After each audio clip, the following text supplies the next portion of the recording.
भाजप असो व शिंदे गट, पालकमंत्री विखेंनीच लढविला नगरपालिका निवडणुकीत महायुतीचा किल्ला। मंडळी, अहिल्यानगरमध्ये नगर परिषदांच्या निवडणुकांची मोठी रणधुमाळी पाहायला मिळाली।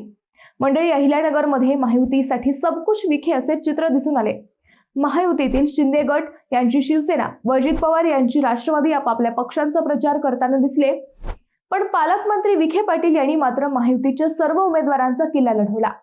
नगरपालिकांच्या निवडणुकीमध्ये पालकमंत्री राधाकृष्ण विखे पाटील व माजी खासदार डॉक्टर सुजय विखे पाटील यांनी भाजपच्या सर्व उमेदवारांचा प्रचार केला।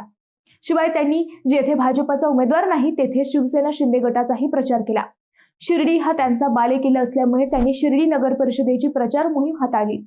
त्याशिवाय विखे पिता पुत्रांनी संगमनेर नगर परिषदेसाठीही प्रचार सभा घेतल्या। तेथे शिंदे गटाचा उमेदवार आहे।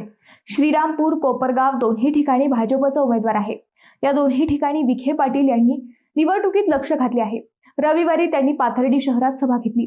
नेवासा नगरपंचायतीत शिवसेना शिंदे गटाचा नगराध्यक्ष पदाचा उमेदवार आहे, तेथेही विखे यांनी प्रचार सभा घेतल्या। अर्थात विखे हे जिल्हाभर झुंजावात करताना दिसून आले। पक्ष कोणताही असो, सबकुछ विखे अशी स्थिती यावेळी दिसून आली।